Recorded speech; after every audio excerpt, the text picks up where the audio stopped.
Hello friends, स्वागत है आप सभी का आज के इस फिर से नए वीडियो में। जैसा कि हम अभी सभी जानते हैं कि अभी हम लोग कक्षा 11वीं का गणित का अध्याय 8वां, जिसका शीर्षक है अनुक्रम तथा श्रेणी, जिसे अंग्रेजी में सीक्वेंस एंड सीरीज के नाम से जाना जाता है, उसे अभी हम लोग पढ़ रहे हैं। आगे बढ़ते हुए मैं बता दूं कि आज का वीडियो इस अध्याय का 9वां वीडियो है, यानी कि आज हम लोग इस अध्याय का भाग 9 पढ़ रहे हैं। दोस्तों, इससे पहले हमने इस अध्याय से जुड़ा 8 वीडियो समाप्त कर दिए हैं, यानी कि हमने अब तक भाग 8 तक पढ़ लिए हैं। यदि आप सभी वह सारा वीडियो अब तक नहीं देखे तो आप सबसे पहले वो वीडियो देखें, ताकि आपको यह वीडियो और आगे आने वाले सभी वीडियो अच्छी तरीक़ा से और आसान पूर्वक समझ में आ जाए। मैं ऐसा इसलिए कह रहा हूँ क्योंकि अब तक जो हमने भाग 1 से लेकर 8 तक पढ़ा है, वो सभी उसमें जो सारे कॉन्सेप्ट है वो आपस में इंटरलिंक है। और ना सिर्फ ये भाग 1 से लेकर 8 तक, बल्कि आगे सभी आने वाली वीडियो में आपस में इंटरलिंक होंगे। इसलिए मैं फिर से कहना चाहूँगा कि यदि आप पिछला वाला वीडियो नहीं देखे हैं और डायरेक्ट यहाँ पर आए हैं, तो सबसे पहले आपको वह वीडियो देखना चाहिए, क्योंकि यहाँ पर हर एक वीडियो आपस में इंटरलिंक होता है। तो चलिए बिना समय को देर किए सबसे पहले हम लोग जानते हैं कि आज के इस वीडियो में हम लोग क्या पढ़ने वाले हैं। तो दोस्तों, आज के इस वीडियो में हम लोग फिर से समांतर श्रेणी की विशेषताएं के बारे में पढ़ेंगे। आपको याद हो कि हमने भाग 8 के लास्ट में, भाग 8 का जो लास्ट वीडियो था उसके लास्ट में हम लोगों ने समांतर श्रेणी की विशेषताएं पढ़ी थी, लेकिन इसको डिटेल में हमने चर्चा नहीं किया था। हमने सिर्फ उसका एक ओवरव्यू लिया था, एक इंट्रोडक्शन टाइप लिया था, और ये बोला था कि अगले वीडियो में हम लोग इसको डिटेल में डिस्कस करने वाले हैं। तो इसलिए आज के इस वीडियो में हम लोग डिटेल में उदाहरण सहित समांतर श्रेणी की कुछ विशेषताएं के बारे में चर्चा करेंगे। जैसे कि अभी अभी हमने बताया कि इसके पिछले वाले वीडियो यानी भाग 8 में हमने पहले से समांतर श्रेणी की क्या क्या विशेषताएं हैं उसके बारे में चर्चा कर ली है, लेकिन आज के इस वीडियो में हम उसी चर्चा को डिटेल में आगे समझने वाले हैं। उसको डिटेल में जानने से पहले आइए एक बार फिर से हम लोग जानते हैं कि समांतर श्रेणी की क्या क्या विशेषताएं होती है। यदि हम समांतर श्रेणी की विशेषताएं के बारे में बात करें तो यहाँ पर जो पहला विशेषता एनसीईआरटी बुक के अनुसार दिया गया है वो है कि यदि समांतर श्रेणी के प्रत्येक पद में एक अचर जोड़ा जाए। अचर, यहाँ पर अचर मतलब आपको पता होना चाहिए कि अचर को अंग्रेजी में कांस्टेंट कहते हैं, यानी कोई भी संख्या जो कि कांस्टेंट हो जोड़ा जाए तो इस प्रकार प्राप्त अनुक्रम भी समांतर श्रेणी होता है। यानी कि यह कह रहा है कि मान लीजिए आपके पास कोई समांतर श्रेणी दिया गया है, और यदि आप उस समांतर श्रेणी के हर एक पद में कोई एक फाइनाइट कांस्टेंट संख्या ऐड करोगे, तो वो ऐड करने के बाद जो एक नया अनुक्रम आपके पास हासिल होगा वह भी अनुक्रम एक समांतर श्रेणी ही होगा। इसे अभी हम लोग डिटेल में उदाहरण सहित चर्चा करेंगे, लेकिन पहले हम ये चारों पॉइंट को एक बार रिवाइज कर लेते हैं। उसी प्रकार दूसरा पॉइंट जो है वो कह रहा है कि यदि किसी समांतर श्रेणी के प्रत्येक पद में से एक अचर घटाया जाए तो इस प्रकार का प्राप्त अनुक्रम भी एक समांतर श्रेणी होता है। कहने का तात्पर्य यह है कि यदि आपके पास ये पहले से एक समांतर श्रेणी दिया गया है, और यदि आप उस समांतर श्रेणी के हर एक पद में से कोई एक पार्टिकुलर संख्या, कोई एक पार्टिकुलर कांस्टेंट अचर सब्ट्रैक्ट करते हो यानी घटाते हो, तो उससे प्राप्त जो एक नया अनुक्रम होगा वो भी क्या होगा, समांतर श्रेणी होगा। उसी प्रकार तीसरा ये प्रॉपर्टी जो विशेषता है वह यह कह रहा है कि यदि किसी समांतर श्रेणी के प्रत्येक पद में एक अचर से गुणा किया जाए, पहले में एडिशन कह रहा था, दूसरे में सब्ट्रैक्शन कह रहा है और तीसरे में मल्टीप्लिकेशन कह रहा है, किया जाए तो इस प्रकार प्राप्त अनुक्रम भी समांतर श्रेणी होता है। जैसे कहने का तात्पर्य यह है कि यदि आप किसी समांतर श्रेणी आपके पास है और आप उसके हर एक पद में एक पार्टिकुलर संख्या, एक पार्टिकुलर अचर जिसको हम कांस्टेंट कहते हैं, उसको मल्टीप्लाई करते हो, तो वो मल्टीप्लाई करने के बाद जो एक नया अनुक्रम आपके पास मिलेगा वो भी क्या में होगा, तो वो भी समांतर श्रेणी में होगा, यानी कि एपी में होगा। हम लोगों ने पिछले वीडियो में डिटेल में जाना था कि समांतर श्रेणी को ही एपी यानी कि अर्थमेटिक प्रोग्रेशन कहते हैं। उसी प्रकार जो अंतिम पॉइंट है, जो लास्ट पॉइंट है, वो है कि यदि किसी समांतर श्रेणी के प्रत्येक पद को एक अशून्य अचर से भाग दिया जाए तो इस प्रकार प्राप्त अनुक्रम भी एक समांतर श्रेणी होगा। इस पॉइंट में आपको थोड़ा सा ध्यान देने की आवश्यकता है कि अब तक जो भी पॉइंट हम लोग डिस्कस कर रहे थे उसमें अचर के बारे में कोई रिस्ट्रिक्शन नहीं दिया गया था। यहाँ पे अचर कुछ भी हो सकता था, वो -1 हो सकता था, 1 हो सकता था, 0 हो सकता था, -1/2 हो सकता था, यानी कुछ भी हो सकता था। यहाँ पे कोई इसका लिमिट, कोई इसका बाउंडेशन नहीं दिया गया था। लेकिन आप ध्यान दें कि जो लास्ट पॉइंट है इसमें साफ साफ अचर को एक पॉइंट में आप सीमित कर दिया गया है, बाउंड्री में सीमित कर दिया गया है कि यदि आपको किसी भी समांतर श्रेणी के पद को, यदि आप किसी भी समांतर श्रेणी के प्रत्येक पद को किसी अचर से भाग देते हो तो वह भी जो वहाँ से जो एक अनुक्रम प्राप्त होगा वह भी एक ये समांतर श्रेणी होगा। लेकिन कब होगा, जब वो अचर जिससे आप भाग दे रहे हो वह 0 ना हो, 0 के अलावा कुछ भी हो। यदि आप 0 के अलावा किसी भी संख्या से दिए गए समांतर श्रेणी के हर एक पद को उससे डिवाइड यानी भाग देते हो तो वहाँ से जो अनुक्रम प्राप्त होगा वो भी क्या में होगा, वो भी एपी में यानी समांतर श्रेणी अर्थमेटिक प्रोग्रेशन में होगा। परंतु आपको ख्याल रखना है कि जो संख्या से आप ये भाग दे रहे हो वह 0 नहीं होना चाहिए। वह क्यों नहीं होना चाहिए, इसको अभी हम लोग डिटेल में उदाहरण के माध्यम से चर्चा करेंगे। तो चलिए इन सभी 4 पॉइंट को हम लोग अभी डिटेल में जानने की कोशिश करते हैं। मान लीजिए आपके पास एक समांतर श्रेणी दिया गया है जो कि इस प्रकार है, जहाँ पहला पद 2 है, दूसरा 4 है, तीसरा 6, चौथा 8, पाँचवा 10, छठा 12, सातवां 14 और आठवां 16 और इसी तरह से यह जो अनुक्रम है, यह जो श्रेणी है वो आगे बढ़ी जा रही है। आपको यदि चेक करना है कि ये समांतर श्रेणी है कि नहीं, तो हमने पिछले वीडियो में यह समझाया था कि आप कैसे चेक कर सकते हो।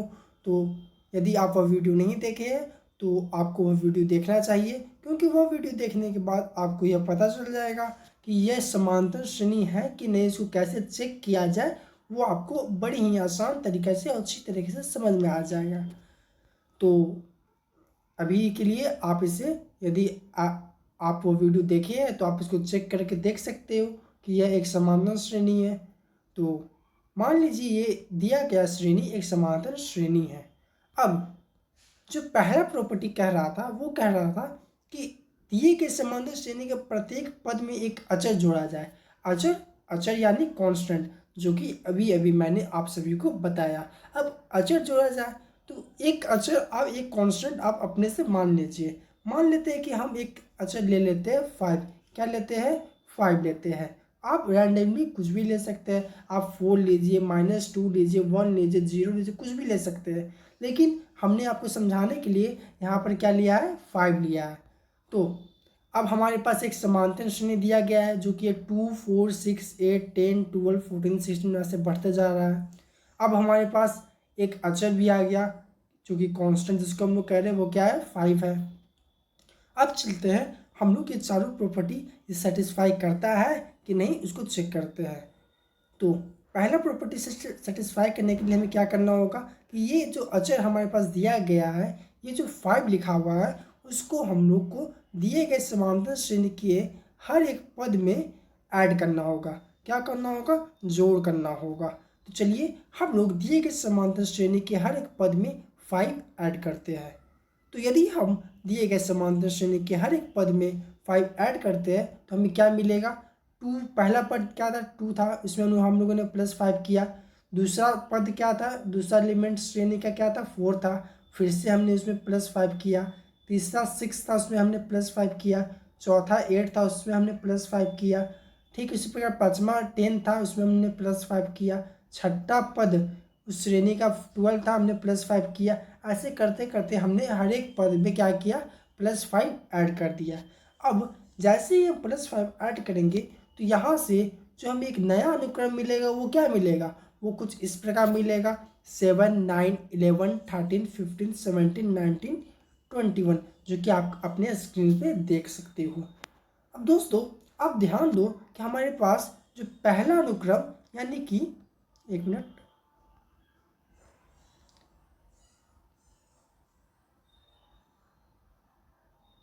ये जो पहला अनुक्रम था वो क्या था, 2 4 6 8 10 12 14 16, और ऐसे बढ़ते जा रहा था। वो क्या में था, समांतर श्रेणी में था। और जो हमारे पास जो नया अनुक्रम आया वो क्या में आया, तो 7 9 11 13 15 17 19 21, और ऐसे बढ़ता जा रहा है। अब ध्यान दो तो ये जो आया है वो भी क्या में है, समांतर श्रेणी में है। कैसे, आप किसी भी दो पद को आपस में सब्ट्रैक्ट कर दो तो आपको जो कॉमन डिफरेंस मिलेगा वो सेम मिलेगा। क्या मिलेगा, सेम मिलेगा। जैसे यदि हम 13 और 11 को आपस में सब्ट्रैक्ट करते हैं तो कॉमन डिफरेंस क्या मिला, 2 मिला। 17 15 को सब्ट्रैक्ट करते हैं फिर से 2 मिला। 21 19 को करते हैं फिर से 2 मिला। यानी कि हम कह सकते हैं कि जैसे कि चूँकि यहाँ पर सारा कॉमन डिफरेंस सेम है इसलिए यह सीरीज क्या में है, समांतर श्रेणी में है। ठीक उसी प्रकार यहाँ पर यहाँ पे आप देख सकते हैं कि समांतर श्रेणी है जहाँ पर पहला पद 7 और कॉमन डिफरेंस जिसको हम लोग डी से रिप्रेजेंट दर्शाते हैं वो क्या है, वो क्या है, 2 है। इसी प्रकार यदि हम ये जो +5 हमें मिला था वो यदि हम दूसरी प्रॉपर्टी को सेटिस्फाई करना चाहते हैं तो हमें सारे एलिमेंट सारे पद में -5 कर देना होगा। 5 को सभी एलिमेंट से सब्ट्रैक्ट कर देना होगा, जो कि हमने यहाँ पे किया है। अब जैसे ही हम ये करते हैं और यहाँ से जो हमें एक नया अनुक्रम मिलता है वो क्या मिला, कुछ इस प्रकार मिला, -3 -1 1 3 5 7 9 11, और इसी तरह ये आगे बढ़ता चला जाएगा। अब यदि आप इसको चेक करते हो यानी किसी भी दो संख्या को किसी भी दो पद को यदि आप सब्ट्रैक्ट करते हो तो आपको फिर से क्या मिलेगा, जो कॉमन डिफरेंस मिलेगा वो सेम मिलेगा। कैसे, यदि हम -1 और -3 को सब्ट्रैक्ट करते हैं तो हमें क्या मिलेगा, -1 + 3 = 2। पहला तो उस पद को हम सब्ट्रैक्ट किए तो कॉमन डिफरेंस यानी D = क्या मिला, 2। ठीक उसी प्रकार आप किसी और पद को सब्ट्रैक्ट करके देख लो। जैसे हम इसको करते हैं तो 5 - 3 = 2। यानी कि हम कर सकते हैं कि जो हमें प्राप्त अनुक्रम मिला है उसमें फिर से जो कॉमन डिफरेंस है वो सेम है, इसलिए ये जो अनुक्रम है वो भी एक समांतर श्रेणी है। अब ये समांतर श्रेणी जो हमें मिला जहाँ वहाँ पर ए का वैल्यू क्या है, यानी पहला पद क्या है, -3, और दूसरा पद क्या है, 2 है। उसी प्रकार हम यदि तीसरी प्रॉपर्टी को सेटिस्फाई करना चाहते हैं तो हम देखेंगे कि हमें तीसरी प्रॉपर्टी को सेटिस्फाई करने के लिए हमें क्या करना होगा, तो हमें सारे एलिमेंट सारे पद में 5 को मल्टीप्लाई कर देना होगा, जो कि हमने यहाँ पर करने का प्रयास किया है। अब यदि हम सारे पद में 5 मल्टीप्लाई करके एक नया अनुक्रम बनाते हैं तो वो कुछ इस प्रकार बनेगा, 10 20 30 40 50 60 70 80, और यह कुछ ऐसे ही आगे बढ़ता चला जाएगा। और फिर से चलिए हम लोग उसको चेक करते हैं कि ये समांतर श्रेणी में है कि नहीं। तो उसके लिए हम लोग क्या करेंगे, हम लोग किसी भी दो पद को आपस में सब्ट्रैक्ट करके देखेंगे और देखेंगे कि उसका कॉमन डिफरेंस यानी जो D है वो सेम आता है कि नहीं। अब यदि हम 20 और 10 को सब्ट्रैक्ट करते हैं तो क्या आएगा, कॉमन डिफरेंस D = 10 आएगा। उसी प्रकार 50 60 के सब्ट्रैक्ट करेंगे तो फिर से D = 10 आएगा। 80 70 को करेंगे तो D = 10 आएगा। यानी कि हम कह सकते हैं कि हर एक केस में यहाँ पर जो D का वैल्यू है, जो कॉमन डिफरेंस का वैल्यू है वो सेम आ रहा है। तो दिया गया ये जो अनुक्रम है वो क्या में है, समांतर श्रेणी में है। अब चलते हैं हम लोग आखिरी उदाहरण की तरफ, जहाँ पे हम लोग पॉइंट नंबर 4 को डिस्कस करने वाले हैं। पॉइंट नंबर 4 को यहाँ पर आप देखिए, ये जो हमें नया अनुक्रम मिला है, ये जो हमें नया अनुक्रम मिला है वो क्या है, कहाँ गया, हाँ ये वाला। यहाँ पर जो पहला पद वो क्या है, वो 10 है, और जो कॉमन रेशियो, जो कॉमन डिफरेंस है वो क्या है, 10 है। अब हम लोग चलते हैं दूसरे पद में, ये लास्ट पॉइंट में चलते हैं। अब लास्ट पॉइंट के लिए हमने कुछ, अब तक हम कांस्टेंट क्या लेके चल रहे थे, 5, यानी एच आई का वैल्यू 5 लेके चल रहे थे। लेकिन लास्ट पॉइंट को सेटिस्फाई करने के लिए हम लोग 2 लेंगे। 2 क्यों ले रहे हैं, 2 इसलिए ले रहे हैं ताकि आपको समझ में आसानी से आ जाए। आप कोई ऑड भी नंबर ले सकते हैं, परंतु आप ध्यान दें कि वो नंबर 0 नहीं होना चाहिए।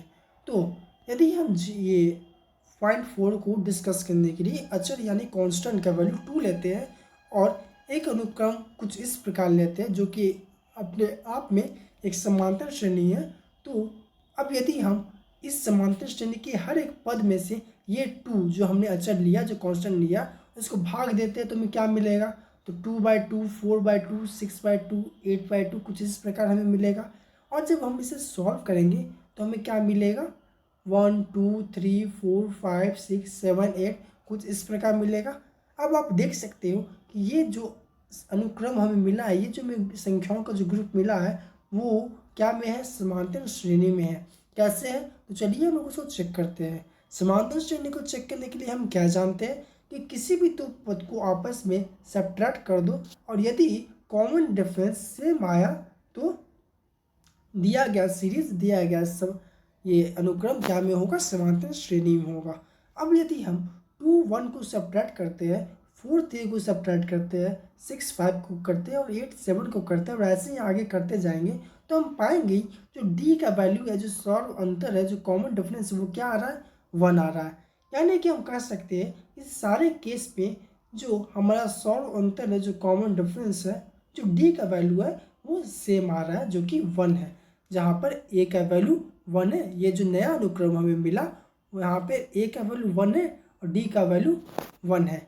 यानी कि दिया गया जो नया अनुक्रम हमें प्राप्त हुआ वो भी क्या में है, तो वो भी एक समांतर श्रेणी में है। तो उम्मीद करता हूँ कि आपको आज का वीडियो अच्छी तरीके से समझ में आया होगा और आज के लिए इतना ही। हालांकि अगले वीडियो में जो इसका नेक्स्ट वीडियो आने वाला है, जो यहाँ पर जो भाग 10 आने वाला है इस अध्याय का, उसमें हम लोग पढ़ेंगे समांतर श्रेणी के इन पदों की जोड़, यानी कि समांतर श्रेणी का जो एलिमेंट्स है उसको हम लोग आपस में कैसे जोड़ सकते हैं उसके बारे में डिस्कस करेंगे। जिसे अंग्रेजी में हम लोग क्या कहते हैं, addition of in terms of an app. इसको हम लोग डिटेल में अगली वीडियो में जानने का प्रयास करेंगे, समझने का प्रयास करेंगे। तब तक के लिए आज के लिए इतना ही, धन्यवाद।